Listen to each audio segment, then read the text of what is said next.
আপনি কখনো জীবনে সূর্যোদয় দেখেছেন? কত প্রশান্তিদায়ক, কত শক্তিদায়ক হয়।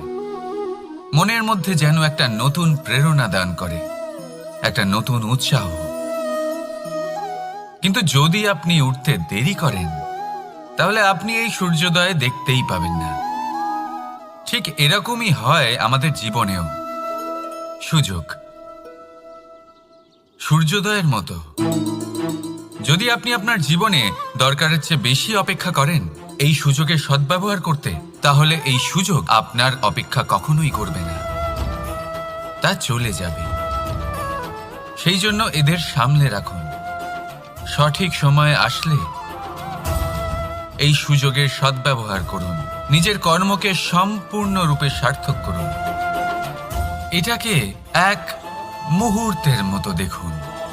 যদি এরকম করেন, তাহলে জীবনও সূর্যোদয়ের মতোই হবে। এতে সন্তুষ্টি থাকবে, গৌরবও থাকবে, আর থাকবে শান্তি। রাধা রাধা। আমরা জীবনে এমন অনেক মানুষকে চিনি যারা অত্যন্ত শক্তিশালী, নিজের পরীক্ষা দিতে কখনো পিছপা হন না, খুব কঠোর হন, আত্মপ্রত্যয়ী হন, কিন্তু তাও তারা সাফল্য পান না। কেন?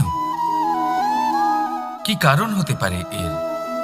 লৌহ মানবের মতো ব্যক্তিত্বের অধিকারী হওয়া সত্ত্বেও তারা সফলতা কেন লাভ করেন না? এবার এটার উত্তর তাদের ব্যক্তিত্বের মধ্যেই লুকিয়ে রয়েছে। লৌহ মানব, লোহা। আপনি কখনো লোহাকে দেখে থাকবেন, অত্যন্ত শক্তিশালী, অত্যন্ত কঠিন, কিন্তু শুধু তখনই যখন সেটা শান্ত থাকে, শীতল থাকে। তাকে উত্তপ্ত করুন, তা আর কঠিন থাকবে না। তার উপরে এক আঘাত করুন আর তার আকৃতি বদলে যাবে। বুঝলেন? যদি আপনিও জীবনে নিজের শক্তি দিয়ে, নিজের নিরন্তর প্রচেষ্টা দিয়ে বড় কিছু করতে চান, তাহলে সর্বপ্রথম একে শান্ত করে রাখুন, একে শীতল করে রাখুন।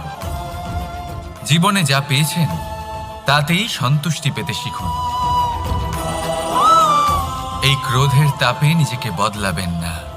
চিনতে শিখুন সেই চিন্তাগুলো যা ক্রোধ বাড়িয়ে দেয়, আর সেগুলোকে শেষ করে দিন, নয়তো সেই রাগ আপনার পতন অবশ্যই ঘটাবে। রাধা রাধা। আমরা অনেকবার লোকের থেকে এই কথা শুনেছি, জীবনে যখনই ধন অর্জন করবে বাঁচিয়ে রাখবে। কি হয়, কঠিন পরিস্থিতিতে আপনার খারাপ সময় তা আপনার কাজে আসে। কিন্তু এই কথা কি 100% সত্যি? ভাবুন, এই সমস্ত ধন যে আপনি অর্জন করেছেন, তা কি আপনাকে সুস্বাস্থ্য দিতে পারবে? এই সমস্ত ধন কি আপনাকে সুখ এনে দিতে পারবে? পারবে না, তাই না? চলুন আমি আপনাকে একটা কথা বলি। পরমেশ্বর, ঈশ্বর, যদি এই ঈশ্বরের ওপর আপনি বিশ্বাস রাখেন, সর্বদাই ভালো কাজ করেন, সবার মধ্যে প্রেম ছড়িয়ে দেন, আর সবার জন্য শুধু ও শুধুমাত্র শুভকামনা করেন, তাহলে আপনার সাথে কখনো কোনো খারাপ হতে পারে না। তাই সময় বদলান, সময় বদলানোর উপকরণ নয়। আর ভালোবেসে বলুন, রাধা রাধা। অনেকবার আমাদের দৃষ্টিভঙ্গি এমন হয়ে থাকে যে আমাদের আসল সত্যের থেকে অনেকটা দূরে নিয়ে যায়। আমরা যেরকম দেখি সেরকম সবসময় হয় না। এবারে দেখুন না, আমরা মানুষেরা, আমাদের ভালো লাগে। আমরা কোথাও গেলাম, আমাদের স্বাগত জানানো হলো, আমাদের প্রশংসা করা হলো, কেউ আমাদের দিকে হাসি মুখে তাকালো, আমাদের ভালোবাসলো, আমাদের ভালো লাগে। কিন্তু যদি কেউ ক্রুদ্ধ হয়, কটাক্ষ করে, ব্যঙ্গ করে, তাহলে আমরা তক্ষুনি তাকে নিজের শত্রু ভেবে ফেলি, তার উপরে ক্রুদ্ধ হয়ে যাই। একটা কথা মনে রাখবেন, এই হাসি সবার জন্যই হয়। আপনি তাদেরকেও হাসি উপহার দিতে পারেন যাদের আপনি চেনেন, তাদেরও দিতে পারেন যাদের আপনি চেনেন না। ছোটদের দিতে পারেন, বড়দের দিতে পারেন, সবার জন্যই হলো এই হাসি। কিন্তু ক্রোধ তাদের উপরেই আসে যাদের আমরা জীবনে কখনো হারাতে চাই না, যাদেরকে আমরা অসম্ভব ভালোবাসি, যাদের জন্য আমরা আশা করি যে তাদের জীবনের পরবর্তী সময় সব সময় সুখময় হোক, উজ্জ্বল হোক। সেই জন্য আপনার জীবনের সমস্ত সেই ব্যক্তি যারা আপনার উপরে ক্রুদ্ধ হন, কটাক্ষ করেন, জরুরি নয় তিনি আপনার শত্রুই হবেন। হতে পারে সে হলো আপনার শুভাকাঙ্ক্ষী, যিনি আপনার শুধুমাত্র ভালোই চান, যিনি আপনার জন্য একটা সুন্দর ভবিষ্যৎ চান। সেই জন্য সবসময় মন দিয়ে অন্যের কথা বোঝার প্রয়াস করুন। আপনি জানতে পারবেন তাদের কর্মের ধর্ম কি হতে পারে, আপনি জানতে পারবেন তাদের ক্রোধের মর্ম কি হতে পারে। রাধা রাধা। জীবনের এই পথে এগোতে এগোতে আমরা কোথাও থেমে যাই, আমরা জানি না কেন। আমরা চেষ্টা করি যেন আমরা সামনে এগোতে পারি, কিন্তু এরকম হয় না। কি কারণ হতে পারে এর? আসুন আমি আপনাকে বোঝাই। মনে করুন আপনি কোনো রাস্তায় হাঁটছেন, আপনার পা মুচকে গেল, আপনি পায়ে আঘাত পেলেন। এখন এই আঘাত যদি আপনাকে পথ চলতে বাধা দেয়, তখন আপনি থেমে যান। যদি আপনার ভাবনা চিন্তা ক্ষুদ্র হয়, তাহলে আপনি জীবনে কখনোই এগোতে পারবেন না। ভেঙে যাওয়া কলম দিয়ে আপনি কখনো চিঠি লিখতে পারবেন না। ঠিক সেইভাবেই যদি আপনার মনে অন্যের জন্য হিংসা থাকে, তাহলে আপনি আপনার নিজের ভাগ্য লিখতেই পারবেন না। কাজের প্রতি আলস্য আপনাকে কখনো ধনী হতে দেবেই না, আর ধনের প্রতি লোভ তা আপনাকে কখনো মহান হতে দেবে না। ছোট একটা কথা, কিন্তু এ হলো অত্যন্ত গুরুত্বপূর্ণ। ভাবনা চিন্তা অবশ্যই করুন, আর বোঝার চেষ্টা করুন সেটা যা আপনি বুঝতে চান।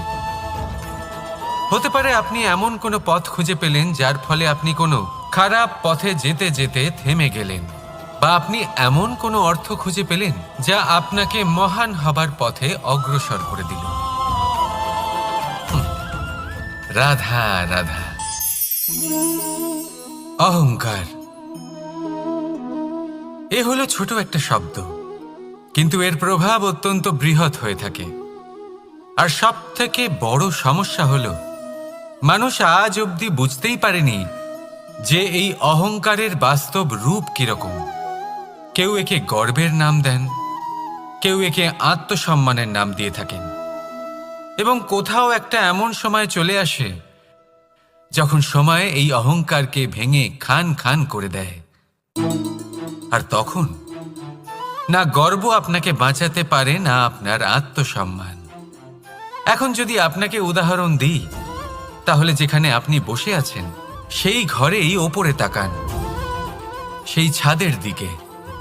যদি এই ছাদ অহংকার করতে থাকে যে দেখো আমি তো সব থেকে উঁচু জায়গায় আছি, আমার চেয়ে ওপরে আর কেউ নেই, আমি এই ঘরে থাকা সমস্ত ব্যক্তিকে ছায়া প্রদান করি, যদি এই অহংকার এসে যায় তাহলে কি? একবার ভেবে দেখুন, যদি পরের দিন তার উপর আরো একটা তলা বানিয়ে দেওয়া হয় তাহলে কি? এই ছাদ যার নিজের উঁচু হবার অহংকার ছিল, যে সব থেকে ওপরে ছিল, সে এবার পায়ের তলায় চলে এসছে। এটাই হয়ে থাকে। মনে কখনোই অহংকার পোষণ করবেন না। যদি মনের মধ্যে কিছু রাখতে চান তাহলে প্রেমের ভাব রাখুন, স্নেহ রাখুন। এই অহংকারকে আপনি যা ইচ্ছে নাম দিন, গর্ব হোক, আত্মসম্মান হোক, এর দ্বারা আপনার কোনোভাবেই কোনো লাভ হবে না। তাহলে এই অহংকারকে ত্যাগ করুন আর আমার সাথে ভালোবেসে বলুন, রাধা রাধা।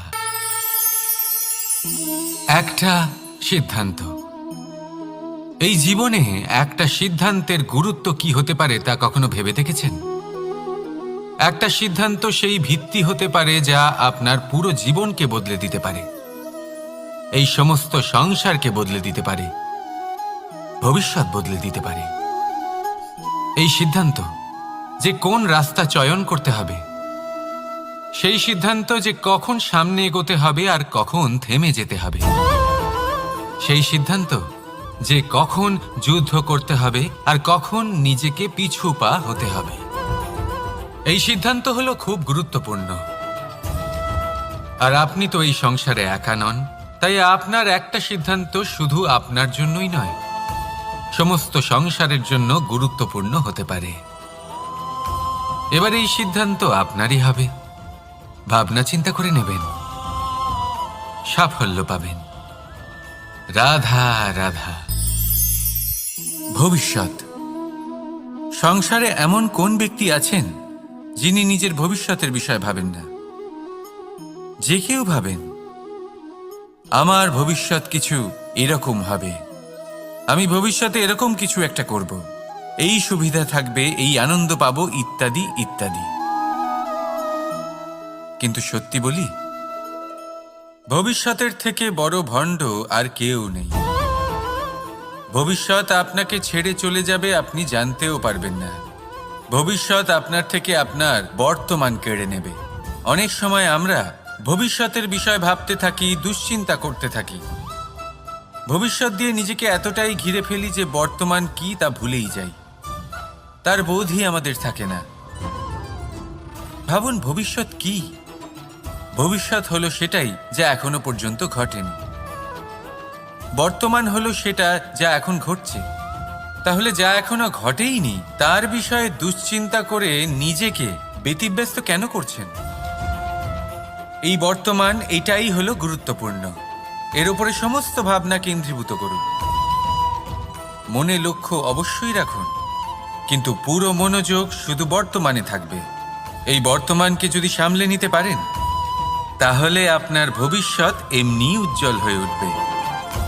তাহলে আসুন আমার সাথে ভালোবেসে বলুন, রাধা রাধা। সময়। কথায় আছে, আমাদের জীবনের প্রত্যেক মুহূর্ত স্বর্ণর মতো হয়।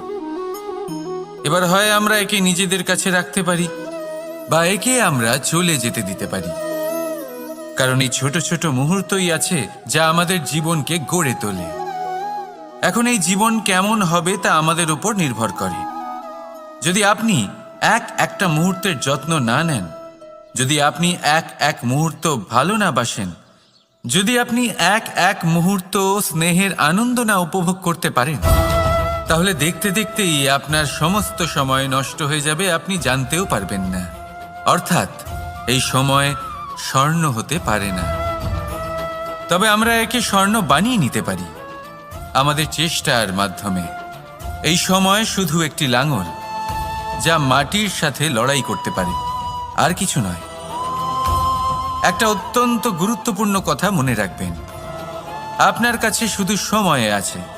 এবার আপনি এটা দিয়ে স্বর্ণ বানাবেন না ঘুমিয়ে স্বপ্ন দেখে একে নষ্ট করবেন, সিদ্ধান্ত আপনারই। রাধা রাধা। ভগবান। প্রত্যেক কঠিন পরিস্থিতিতে এই নামই আছে যা আমাদের উপায় দিয়ে থাকে। ব্যক্তি যান, ভগবানের পুজো করেন, আরাধনা করেন, ব্রত পালন করেন, মন্দিরে যান, পুজো পাঠ করেন, ভগবানকে জাগিয়ে তোলেন। আর তারপর শুরু হয় সমস্ত প্রশ্ন। হে ভগবান, আমার সাথে এরকম কেন হচ্ছে? কেন আমারই জীবনে এত দুঃখ আছে? আমি কিভাবে এর সম্মুখীন হব? আমাকে কেন এত কষ্ট ভোগ করতে হচ্ছে? হে ভগবান, আমি কি করব? আমাকে সাহায্য করুন, কোনো রাস্তা দেখান।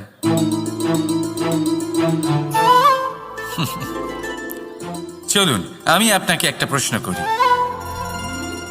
মন্দিরে যাওয়ার চেষ্টা করার আগে আপনি কি জীবনে ততটা চেষ্টা করেছেন যতটা সেই সমস্যাকে দূর করার জন্য দরকার ছিল? দ্বিতীয় প্রশ্ন, ভগবানকে জাগানোর পূর্বে আপনি কি নিজেকে জাগিয়ে তুলেছেন? আপনি কি আলস্য ত্যাগ করেছেন?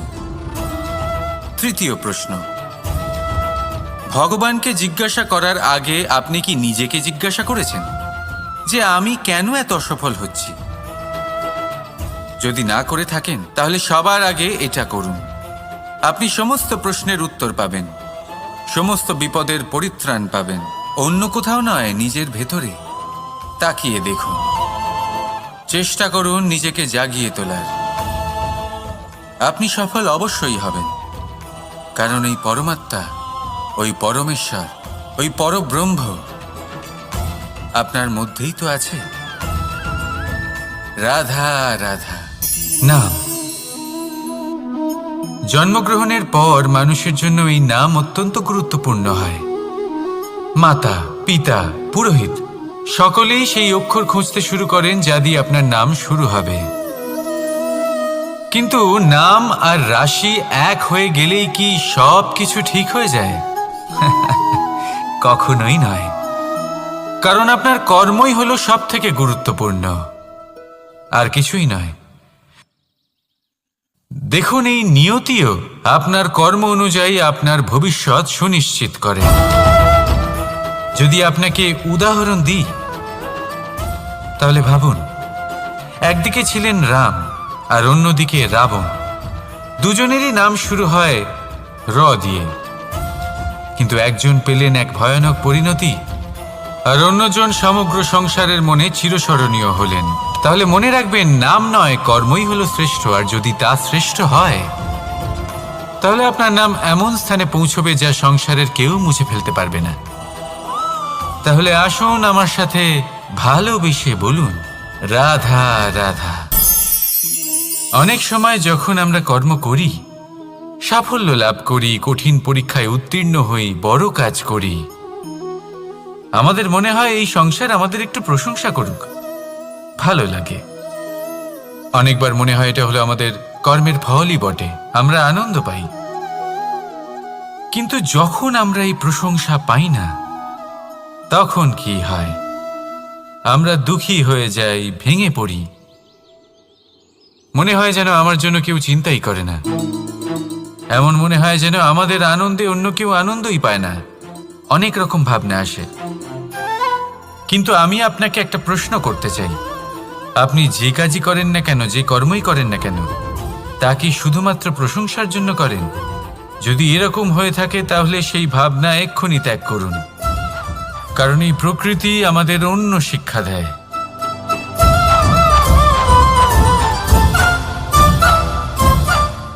এই ফুলকে দেখুন, এই যে ফুলের সুবাস, যা আমার মনকে উচ্ছ্বসিত করে তোলে, মনে শক্তির সঞ্চার করে, এই সুগন্ধ। কিন্তু ভেবে দেখুন, ফুলের কিন্তু এই কাজ করার জন্য কোনো প্রশংসারই প্রয়োজন হয় না। এটাই হলো প্রকৃতির শিক্ষা। যিনি সৎ হন, সৎকর্ম করেন, তার কোনো প্রশংসার প্রয়োজন হয় না, কারণ ওনার কর্মই হলো ওনার সুবাস। মনে রাখবেন, আতর নকল ফুলে দেওয়া হয়, প্রকৃত ফুলের তার কোনো প্রয়োজন হয় না। সেইভাবেই আপনিও কর্ম করতে থাকুন শুভ চিন্তা নিয়ে। এই মনকে সবসময় শান্ত রাখুন, স্বচ্ছ রাখুন। যদি এরকম করেন তাহলে আপনার কর্ম এমন সুবাস ছড়াবে যে আপনার জীবনে শুধু এবং শুধুমাত্র আনন্দই থাকবে। তাহলে এই আনন্দ সহকারে বলুন, রাধা রাধা। এই সংসারে এমন কোনো পর্বত নেই যা এতটাই উঁচু যে মানুষ তার শিখরে পৌঁছতে পারবে না, তাকে অতিক্রম করতে পারবে না। এই সংসারে এমন কোনো সাগর নেই যা কিনা এতটাই গভীর যেখানে মানুষ তার তলদেশে পৌঁছে ফিরে আসতে পারবে না। একটা ছোট্ট বরফের টুকরো পর্বতের শিখরে গলে গিয়ে বইতে থাকে, আর দেখতে দেখতেই তা মহানদী গঙ্গায় পরিবর্তিত হয়। এর কারণ কি? এর কারণ হলো প্রচেষ্টা, প্রারব্ধ নয়। এই প্রচেষ্টাই সুনিশ্চিত করে যে আপনার প্রারব্ধ কি হবে। এই সমস্ত কিছু হলো প্রচেষ্টা আর প্রারব্ধের খেলা। আপনার প্রচেষ্টা যেরকম হবে আপনার প্রারব্ধ সেরকমই হবে। আর আপনার প্রচেষ্টা যদি উচ্চ মানের হয় তাহলে প্রারব্ধকে আপনার সামনে নত হতেই হবে। কি বলেন? তাহলে আসুন আমার সাথে ভালোবেসে বলুন, রাধা রাধা। অনেক সময় মানুষ অতীতকে দেখেন আর তখন অহংবোধে পরিপূর্ণ হয়ে ওঠেন। কখনো বর্তমানের দিকে তাকান, ভবিষ্যতের দিকে তাকান আর পরিতৃপ্তিতে ভরে ওঠেন। কেন বুঝতে পারেন না একটা সহজ কথা? এই যে সৃষ্টি, এই সৃষ্টি হলো একটা বড় চক্র যা বারংবার আপনার কাছে ফিরে আসবেই। কঠিন থেকে কঠিনতর পরীক্ষায় আপনাকে নিযুক্ত করবে যাতে আপনাকে উত্তীর্ণ হতেই হবে। যা কাল ছিল তা আজ নেই, এটা সবাই জানেন। যা আজ আছে তা হয়তো কাল থাকবে না, এটাও আপনাকে মেনে নিতে হবে, তাও আবার হাসি মুখে। শান্ত থাকতে শিখুন আর কখনোই মনের মধ্যে অহংকার উৎপন্ন হতে দেবেন না। হতে শিখুন সেই হিমবাহের মতো। হয়তো এই জন্যই এত শীতল থাকে কারণ ও জানে গতকালও জল রূপে ছিল, আজ বরফ রূপে হয়তো আছে, কিন্তু কাল পুনরায় সে জলেই পরিণত হবে। নিজেকে শান্ত রাখুন। হয়তো আজ আপনি সাফল্যের শিখরে আছেন, হয়তো বা নেই। আপনাকে প্রত্যেক দিন অবশ্যই দেখতে হবে। শুধু নিরন্তর প্রচেষ্টা করতে থাকুন, প্রত্যেক পরিস্থিতির জন্য তৈরি থাকুন আর একে ভারসাম্যে রাখতে শিখুন। আপনার কাল হোক, আজ হোক বা আগামীকাল, আপনার ভালো দিন হোক বা খারাপ দিন, সব পবিত্র হয়ে যাবে। তাহলে আসুন আর আমার সাথে ভালোবেসে বলুন, রাধা রাধা। দোল উৎসবে এই সমগ্র সংসার রং নিয়ে খেলা করে, কিন্তু এই রঙের সারমর্ম এই সংসার কি জানে? কখনো দেখেছেন একটা চিন্তিত মুখ শুধুমাত্র রঙের স্পর্শ পেয়ে আনন্দিত হয়ে ওঠে? দোলে আমরা কি করি? পুরাতনকে ত্যাগ করি আর নতুনকে স্বাগত জানাই। শিশিরকে বিদায় জানিয়ে এক সুন্দর, এক নতুন ঋতুকে আগমন জানাই। দুশ্চিন্তা দূর করে আসার নতুন রঙে রঙিন হয়ে ওঠা, নিজেকে আনন্দিত করা, এটাই তো হলো দোল। এবার দোলের একটা ব্যাপার আছে, দুটো রঙে একসাথে রঙিন হওয়া যায় না। একটা রং উঠলে তবেই আরেকটা রং লাগা সম্ভব। আরও একটা প্রশ্নও রয়েছে, কোন রংকে তুলে দিয়ে কোন রং মাখানো যেতে পারে? যদি আপনাকে উদাহরণ দিই, লোভের এই রং, তা যতক্ষণ লেগে থাকবে আনন্দের রং লাগতে পারবে না। যা হয়েছিল দ্বারকাবাসী এবং সামন্তক মণির মধ্যে। ভ্রান্তির রং যতক্ষণ লেগে থাকবে সত্যের রং লাগতে পারবে না, যা হয়েছে রুক্মিণীর সাথে। আর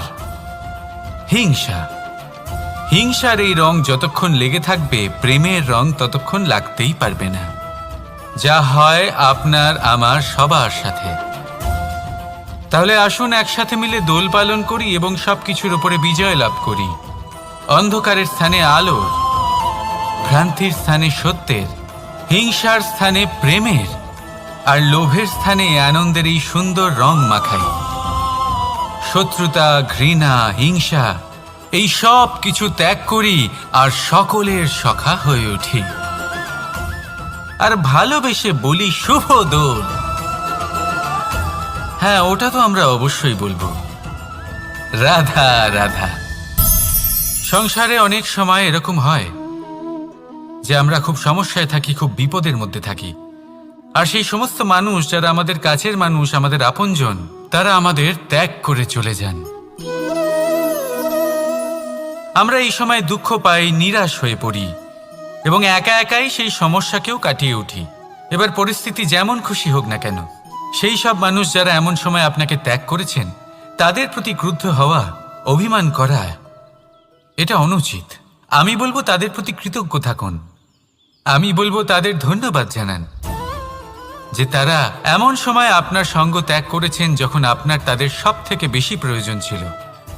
কারণ দেখুন, হয় তাদের বিশ্বাস ছিল যে আপনি নিজেই এই বিপদ থেকে বেরিয়ে আসতে পারবেন, বা তাদের ত্যাগ করার জন্য আপনি নিজের উৎসাহ বাড়িয়ে তুললেন, আপনি নিজের শক্তি বাড়ালেন এবং নিজে সেই সমস্যা থেকে বেরিয়ে আসলেন। নিজের খারাপ সময়কে আপনি নিজেই ভালো সময় করে তুললেন।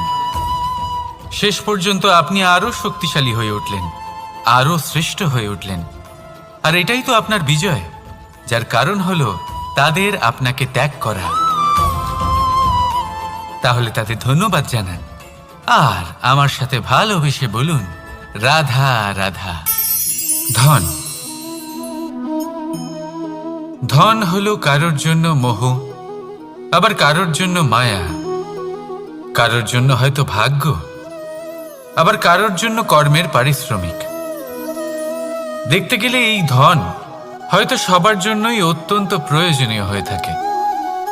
সেই জন্যই তো মানুষ নিজের সমস্ত জীবন অতিবাহিত করেন এই ধন অর্জন করার জন্য।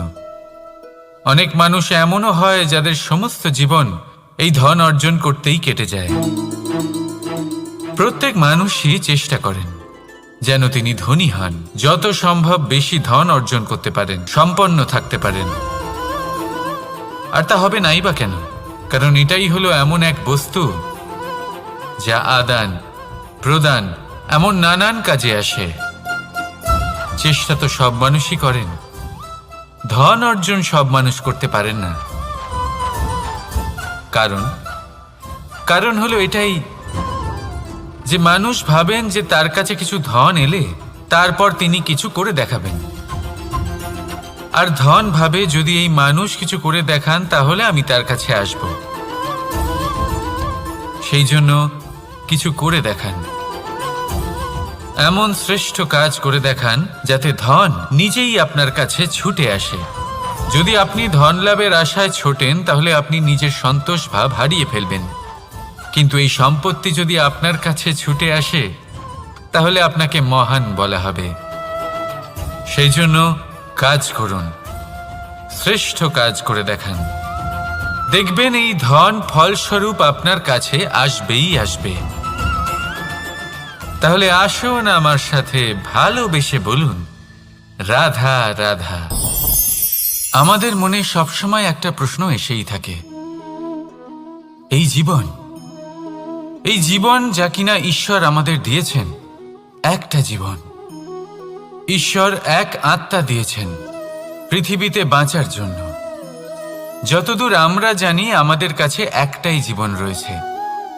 আমরা ভাবি এই জীবন গুছিয়ে কিভাবে রাখা যায়। প্রত্যেক মানুষ ভাবেন যে আমি কি করি যাতে এই জীবনকে গুছিয়ে রাখা যায়, কিরকম কর্ম করব, কিরকম পুণ্য করব, কি ধরনের শাস্ত্র পড়ব যাতে আমি সেই জ্ঞান অর্জন করি যাতে জীবনটা সুন্দর করে তুলতে পারি। আমাদের সমগ্র জীবন কেটে যায় এই প্রশ্নের উত্তর খুঁজতে, সেই শাস্ত্র অধ্যয়ন করতে। এমন অনেক মানুষ তাও বুঝতে পারেন না। আসুন আজ আমি আপনাকে একটা সহজ কথা বলি, যার দ্বারা আপনি নিজের জীবন সুন্দর করবেন। জীবন, জিহ্বা, এদের দুজনেরই হলো একটাই রাশি। জিহ্বা অর্থাৎ আপনার কথা, এই কথাকে সংযত রাখুন, একে সুন্দর করে তুলুন, মধুর কথা বলুন। যতটা সম্ভব একে নিয়ন্ত্রণে রাখুন, আপনার জীবন সুন্দর হয়ে উঠবে। কারণ এই শব্দ হয় অত্যন্ত শক্তিশালী। এটা হলো এমন এক বন্ধন যা আপনার সামনের মানুষকে আপনার ব্যক্তিত্বের সাথে জুড়ে দিতে পারে। তাই এই শব্দ সংযত রাখুন, একে সুন্দর করে তুলুন। আপনার জীবন আপনা থেকেই সুন্দর হয়ে উঠবে। আর আসুন এই মধুর সুন্দর অনুভূতি দিয়ে বলুন, রাধা রাধা। জীবন, এই জীবন আসলে কি?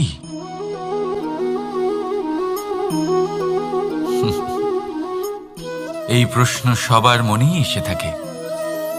সবার মন এই প্রশ্নের জন্যই চিন্তিত থাকে। এই জীবন আসলে কি? এর উদ্দেশ্য আসলে কি? কি করা যেতে পারে এই জীবনে? এই জীবন কি কিছু পাওয়ার, নাকি এই জীবন কিছু হারাবার? এই জীবন কি আসলে সেটাই যেখানে আমাদের পরমাত্মার খোঁজ করা উচিত, নাকি আমাদের ধাবিত করা উচিত নিজেদের স্বপ্নের লক্ষ্যে? এই জীবন আসলে কি? এই জীবন আসলে অত্যন্ত সরল। এ হলো শান্ত জলের মতো, একটা আয়নার মতো এই জীবন। এই জীবন আসলে ঠিক যেন এক আয়নার মতো। আয়না কি করে? আপনাকে সেটাই দেখায় যা আপনি করে থাকেন। আপনি হাসি মুখে আয়নার দিকে তাকান, আয়না আপনাকে আপনারই মুখ দেখাবে, সেই হাসি সমেত। আপনি রেগে গিয়ে আয়নার দিকে তাকান, আয়না আপনাকে সেটাই দেখাবে। আপনি প্রসন্নভাবে হেসে আয়নার দিকে তাকালে আয়না আপনাকে সেটাই দেখাবে। এটাই হলো জীবন, একটা আয়নার মতো। আপনি এটা ভাববেন না যে এই জীবন আপনাকে কি দিয়েছে, বরং এটা ভেবে দেখুন যে আপনি এই জীবনকে কি প্রদান করেছেন। যদি আপনি এই জীবনকে সুখ প্রদান করেন, আনন্দ দিতে পারেন, ভালোবাসা দিতে পারেন, তাহলে এই জীবনও আপনাকে সুখ, আনন্দ আর ভালোবাসাই দেবে।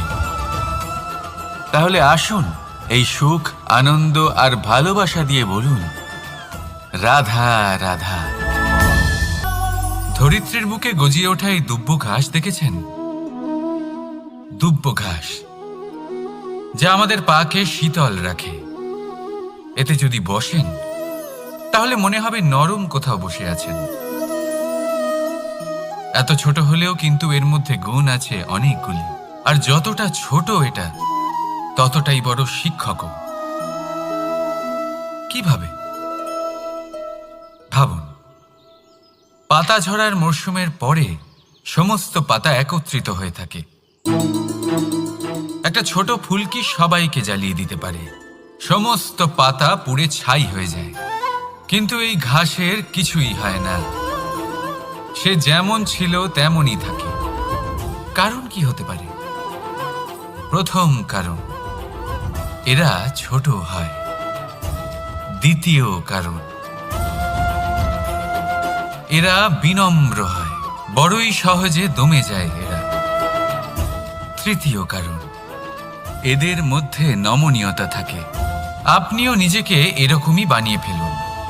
কখনো নিজেই নিজেকে কারোর থেকে বড় মনে করবেন না। নিজের এই মনকে বিনম্র রাখুন। এবং সবথেকে বড় কথা, নিজের এই মনে সহানুভূতি, প্রেম আর বিশ্বাসের নমনীয়তা বজায় রাখবেন। যদি এরকম করতে পারেন তাহলে জীবন সবসময় সুখে কাটবে। রাধা রাধা।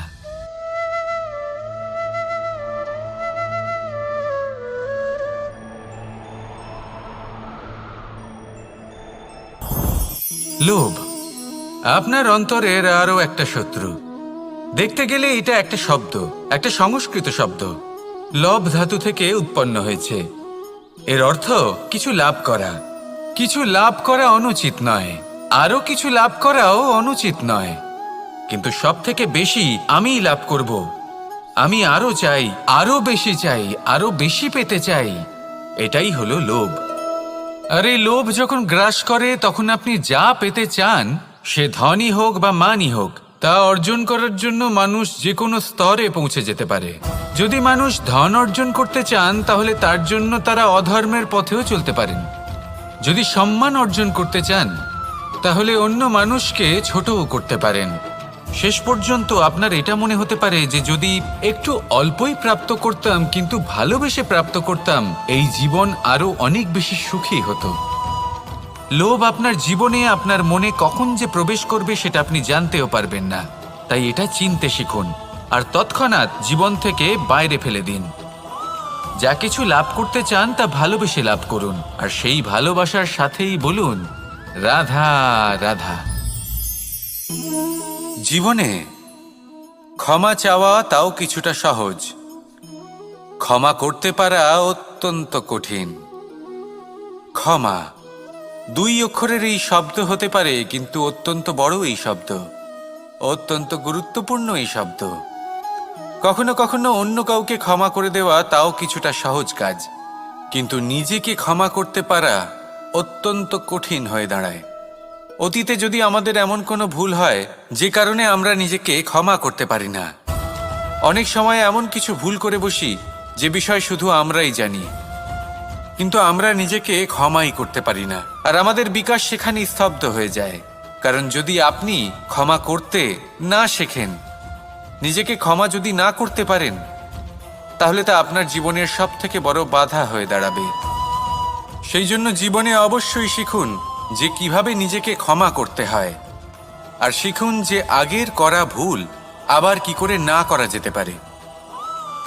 এই মন হালকা হবে আর প্রসন্ন হয়ে বলবে, রাধা রাধা। এই সংসারে যখনই কোনো সমস্যা আসে, তখন আমরা আমাদের সব থেকে বড় সম্বলের কাছে আশ্রয় খুঁজি, তা হলো আমাদের বিশ্বাস। এবার প্রশ্ন হলো এটাই যে এই বিশ্বাস কার ওপর করা যেতে পারে? পরিবারের ওপর, বন্ধুর ওপর, নাকি তাদের ওপর বিশ্বাস করা উচিত যাদেরকে আমরা কখনো সঙ্গ দিয়েছি? দেখুন, এই সংসারে বিপদের সম্মুখীন হলে কে আপনাকে সাহায্য করবে সেটা নির্বাচন করা আপনার হাতে নেই। সেটা সেই সকল ব্যক্তির উপর নির্ভরশীল যে তারা আপনাকে সাহায্য করবে নাকি করবে না। অর্থাৎ যখনই কোনো বিপদ আসে, সর্বপ্রথম তার সম্মুখীন আমাদের নিজেকেই হতে হয়, আর তার জন্য প্রস্তুত থাকা প্রয়োজনীয়। সেই শক্তি, সেই সাহস অর্জন করা প্রয়োজনীয়। দেখুন, যখনই অন্ধকার আসে তখন সবার আগে কে আপনাকে ত্যাগ করে চলে যায়? আপনার নিজেরই ছায়া। এই অন্ধকারের সম্মুখীন হতে হয় অন্তরের প্রদীপের দ্বারা, অন্তরের আত্মা দ্বারা। তবেই আপনি অন্ধকারের ওপর জয়লাভ করতে পারবেন। সেই জন্য যে বিপদই আসুক না কেন, নিজেকে তার জন্য প্রস্তুত রাখা উচিত। সেই সাহস নিয়ে আসুন। এমন কোনো বিপদ নেই যা আপনাকে ভেঙে দিতে পারে। আসুন আমার সাথে ভালোবেসে বলুন, রাধা রাধা। মানুষ সবসময় চায় যে তার জীবনে যেন কখনো কোনো সমস্যাই না আসে। সে চায় তার জীবন যেন শুধুমাত্র শান্তি এবং সুখের দ্বারা পূর্ণ থাকে। কিন্তু এই চাহিদা অনুচিত কিছু নয়। আমরা সবাই এটাই চাই যে জীবনে সুখ থাক, শান্তি থাক। কিন্তু এই কথা সবসময় মনে রাখবেন, যে সূর্য উদিত হন সংসারকে প্রকাশমান করেন, দুপুরবেলায় সংসারকে রৌদ্র প্রদান করেন, সন্ধেবেলায় তাকেও অস্ত যেতে হয়। এবার আমাদের জীবন চক্র কিছুটা এরকমই। কোনো কিছুই চিরকাল একরকম থাকে না। কখনো এই নদীকে দেখুন যা বয়ে চলেছে। এই নদী যা বয়ে চলেছে তার পথেও অনেক বিপদ আসে। বড় বড় পাথরের সম্মুখীন হয়ে তাকেও সামনে এগিয়ে যেতে হয়। একটি পুকুর যা চারদিক থেকে ঘেরা, তার জীবনে কিন্তু কোনো সমস্যা নেই। কিন্তু এই সংসারে পুকুরের পুজো করা হয় না, পুজো করা হয় নদীকে। মনে রাখবেন, সমস্যার ঊর্ধ্বে তিনি উঠতে পারেন যিনি সমাধি লাভ করেছেন, যিনি এই সংসারেই নেই। যিনি এই সংসারে আছেন এবং জীবিত আছেন, তার জীবনের সমস্যা হলো শ্বাসবায়ুর মতোই গুরুত্বপূর্ণ। আসুন আমার সাথে ভালোবেসে বলুন, রাধা রাধা। আজ আমি আপনাকে একটা ছোট্ট কাহিনী শোনাবো। একবার আমি, রাধা আর দাদা, আমরা তিনজনে মিলে লুকিয়ে একটা উপবনে গেলাম আম পেড়ে খেতে। অনেক পরিশ্রম করে আমরা ওখানে পৌঁছলাম, আর আমরা আশ্চর্যচকিত হয়ে গেলাম এটা দেখে যে এবার তো আম পাকেইনি। এবার দাদা কি করলেন, একটা আম পাড়লেন আর সেটা চাখলেন, আর উনি নিরাশ হয়ে পড়লেন। উনি বললেন যে এটা তো খুবই টক। তারপর রাধা একটা আম পাড়ল আর সেটা চেখে দেখল, আর রাধা উৎসাহিত হয়ে পড়ল। আমি রাধাকে জিজ্ঞেস করলাম, কি হয়েছে, তুমি এত উৎসাহিত কেন? তখন রাধা বলল যে এবার এত বেশি টক আম হয়েছে যে এগুলো দিয়ে আমরা আচার বানাবো। তাহলে দাদা ওখান থেকে বেরিয়ে গেলেন নিরাশ হয়ে এবং খালি হাতে। রাধাও ওখান থেকে বেরিয়ে গেল কিন্তু উৎসাহিত হয়ে, আর অনেকগুলো কাঁচা আম সাথে নিয়ে। এর থেকে আমরা কি শিক্ষা পেতে পারি? যে প্রত্যেকটা স্থানে এমন কিছু রয়েছে যেখান থেকে আমরা কিছু একটা শিক্ষা লাভ করতে পারি, যা আমাদেরকে বিকাশের পথে নিয়ে যেতে পারে। এই শিক্ষা প্রত্যেক স্থানে আছে। সবকিছু আমাদের দৃষ্টিভঙ্গির উপর নির্ভর করছে। যখনই আমাদের জীবনে আমাদের সম্পর্কে কোনো সমস্যা, কোনো বিপদ আসে, তখন বেশিরভাগ মানুষ সেই বিষয় নিয়ে দুঃখী হয়ে পড়েন। আর কিছু মানুষ এমনও থাকেন যারা শেষ পর্যন্ত তার সমাধান করেন, বিপদকে পরাজিত করেন, সম্পর্কগুলিকে আবার জুড়ে দেন। যদি আপনি সুখের খোঁজ করেন তাহলে আপনি সুখ অবশ্যই পাবেন, প্রসন্নতা অবশ্যই পাবেন। যদি আপনি দুঃখ খোঁজেন তাহলে দুঃখ অবশ্যই পাবেন। এবার আপনি কি খুঁজতে চান সেই চয়ন আপনারই। আসুন আর আমার সাথে ভালোবেসে বলুন, রাধা রাধা। কখনো কোনো প্রজাপতিকে উড়তে দেখেছেন? কি সুন্দর উড়ে বেড়ায় সে, এক ফুল থেকে অন্য ফুলে, এক পাতা থেকে অন্য পাতার ওপর। কিন্তু সে কিভাবে উড়তে শেখে কখনো ভেবেছেন? জন্ম থেকেই কিন্তু প্রজাপতির ডানা থাকে না। ও কিন্তু ছোট্ট একটা ডিমের আকারে জন্ম লাভ করে। তারপর সেই ডিমটি ভেঙে একটি কীট বাইরে আসে। আস্তে আস্তে সে বড় হয়, ওর শক্তি বৃদ্ধি পায়। তারপর সে সেই কীট দশা ত্যাগ করে নিজের ডানাগুলি মেলে। এই প্রক্রিয়া তার কাছে সরল নয়, অত্যন্ত যন্ত্রণাদায়ক প্রক্রিয়া, কিন্তু সে সেই যন্ত্রণা মেনে নেয়। আর তারপর আস্তে আস্তে সে উড়তে শেখে। শুধুমাত্র আকাশে উড়ে বেড়ায় তা নয়, আমাদের মনের মাঝে উড়ে বেড়ায়। এবার এই ডিম থেকে প্রজাপতি হয়ে ওঠার যে যাত্রা, এটা যতটা কঠিন, ততটাই কঠিন হয় এই সংসারে শ্রেষ্ঠ কর্ম করা, ততটাই কঠিন হয় এই সংসারে মহান হয়ে ওঠা। সেই জন্য প্রয়োজনীয় প্রচেষ্টা এবং সময়। নিরন্তর প্রচেষ্টা করতে থাকুন, পর্যাপ্ত সময় নিন, এবং আপনি নিজেকে এই আকাশে উড়ন্ত অবস্থায় পাবেন। আসুন আমার সাথে ভালোবেসে বলুন, রাধা রাধা, রাধা রাধা। আপনারা হয়তো ভাবছেন কি আশ্চর্য ব্যাপার, প্রত্যেকবার আমি কথা শেষ হওয়ার পরে রাধা রাধা বলি। এইবার আমি আগেই বলে দিলাম। কারণটা কি? কারণ হলো অত্যন্ত বিশেষ। প্রত্যেকবার কথা সমাপ্ত হবার পরে আপনাদের সবার মধ্যে ভালোবাসা বিতরণ করতে চাই, তাই রাধা রাধা বলি। কিন্তু এইবার এই নতুন এবং বিশেষ সূত্রপাতে প্রথমে প্রেম বিতরণ করা অত্যন্ত আবশ্যক। এবার একটা বিষয় আছে যা জানেন হয়তো সকলেই, কিন্তু বুঝতে খুব কম জন পারেন। এই প্রেম, এই আনন্দ, এই সকল কিছুর সূত্রপাত হয় নিঃস্বার্থ আবেগের দ্বারা। ঠিক যেমন একজন মাতাকেই দেখে নিন। যখনই একজন মাতা সন্তানকে জন্ম দেন, তখন এই সংসার ভুলে যায় যে তার জন্য এটা একটা নতুন জন্ম। কারণ একজন নারী তখন একজন মাতৃরূপে নতুনভাবে জন্ম নেন। একজন নারী স্ত্রী ও গৃহবধূ রূপে কিছু অধিকার লাভ করে থাকেন, কিন্তু তিনি যখন মা হয়ে যান তখন তিনি শুধুই দান করতে শেখেন।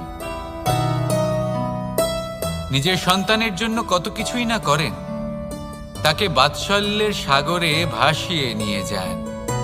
এই সংসারে রাজকুমার জন্ম নিতেই পারেন, তাকে রাম এবং লক্ষ্মণ কিন্তু মায়েরাই বানিয়ে তোলেন। একজন গোয়ালা জন্ম নেয়, তাকে দ্বারকাধীশ একজন মাই বানিয়ে তোলেন। পিতা হলেন সেই পর্বত যার একটা অংশ হলো তার সন্তান, কিন্তু মা হলেন সেই শিল্পী যিনি একটা পাথরকে খোদাই করে এমন এক মূর্তি গড়ে তোলেন যাকে সকলে পূজনীয় মনে করেন। তাহলে স্মরণ করুন সেই সকল মুহূর্ত যেগুলি আপনি নিজের মাতার সাথে অতিবাহিত করেছেন। অনুভব করতে পারবেন যে কিভাবে এক মুহূর্তেই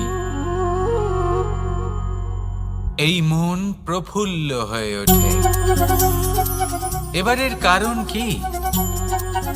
এর কারণ হলো এই জীবনের আসল দ্বারই হলো মমতা।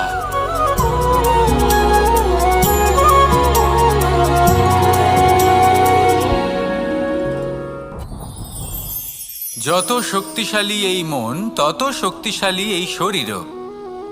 এই যে আমাদের শরীর, এটা আসলে কি? এ হলো একটা রথের মতো। আর একটা রথ ততক্ষণ চলতে পারবে না যতক্ষণ না তাকে কোনো সারথি চালাবে। এই মন হলো শরীরের সারথি। এবার ভাবুন, যদি এই সারথি শক্তিহীন হয়, দুর্বল হয়, তাহলে এই রথের কি হবে?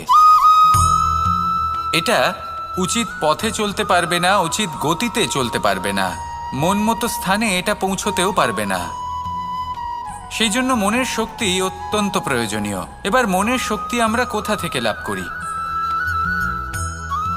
দৃঢ়তার শক্তি থেকে। এবার এই শক্তি আমরা কিভাবে বাড়াতে পারি? আমরা প্রতিদিন কিছু নতুন স্থির করি, কিছু ছোট কিছু বড়। আর যেই আমরা নতুন কিছু পূর্ণ করি, আমাদের মনের শক্তি বেড়ে যায়।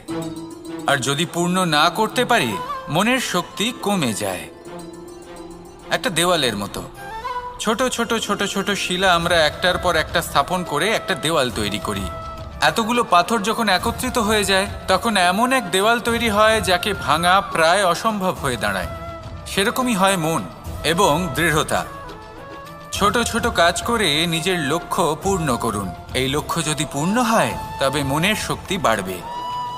কিছুটা এইভাবে যে যত বড়ই বিপদ আসুক না কেন, সেই বিপদ নিজে হার মেনে নেবে, কিন্তু আপনার মন ততটাই শক্তিশালী থাকবে। তাই মনের শক্তি বাড়াতে থাকুন, যাতে আপনি উচিত পথে চলতে পারেন, উচিত গতিতে চলেন আর মনোবাঞ্ছিত স্থানে পৌঁছতে পারেন। তবেই এই মন প্রসন্ন হয়ে বলবে, রাধা রাধা। আমি রাধাকে ভালোবাসি। আর এই কথাটা সমগ্র সংসার জানে। আর সময় অন্তরে লীলার দ্বারা, বিভিন্ন ঘটনা দ্বারা, কর্মের দ্বারা আমি নিজের এই ভালোবাসা রাধার সামনে প্রকাশ করি। এবার আপনি বলবেন, এসবের কি প্রয়োজন? রাধা কি এই কথা জানে না যে কৃষ্ণ তাকে কতটা ভালোবাসে? অবশ্যই জানে। কিন্তু এই যে ভালোবাসা, তা মনে রেখে দেওয়ার জন্য নয়, তা প্রকাশ করার জন্য। আর বারংবার এই ভালোবাসাকে প্রকাশ করা উচিত, উচিত সময় এবং উচিত সুযোগ দেখে। কিরকম? এবার যদি আপনি প্রেমীর সাথে কোনো উৎসবে থাকেন, তাহলে তার সাথে নৃত্য সঙ্গীত করুন। যদি ভিড়ের মাঝে থাকেন, তখন প্রেমীকে সম্মান করুন, একান্তে প্রসাধন করুন। দুঃখের সময় তার হাত ধরে থাকুন, সুখের সময় আলিঙ্গন করে রাখুন। এই প্রেম যত প্রকাশ করবেন, ততই এই প্রেমের বৃদ্ধি হবে। এই প্রেম আরও বেশি গভীর হবে, অটুট হবে। তাই এই প্রেমকে মনে নয়, আপনার জীবনে স্থান দিন। মন খুলে প্রকাশ করুন আর আমার সাথে ভালোবেসে বলুন, রাধা রাধা। মুঠো হাতের শক্তি বেশি, মুঠো খুললেই তা দুর্বল। তা এমন কি থাকা উচিত এই বন্ধ মুঠোয়, যা লাখের সমান? মানসিকতা এবং স্বপ্ন। মানুষ জন্মগ্রহণ করে, তার মানসিকতা সময়ের সাথে উন্নত হয়। মানসিকতা অনুযায়ী সে স্বপ্ন দেখে, আর সেই স্বপ্ন সার্থক করতে সে পরিশ্রম করতে থাকে। কিন্তু খুব গুরুত্বপূর্ণ একটা কথা আছে যা আপনার মনে রাখা উচিত। আপনার এই মানসিকতা, আপনার এই স্বপ্ন, তা যেন আপনার নিয়ন্ত্রণে থাকে। আপনার বন্ধ মুঠোয় যেন এর লাগাম থাকে, আপনি যেন এর প্রভু হন। যদি তা হয়, তবেই আপনি লাভবান হবেন।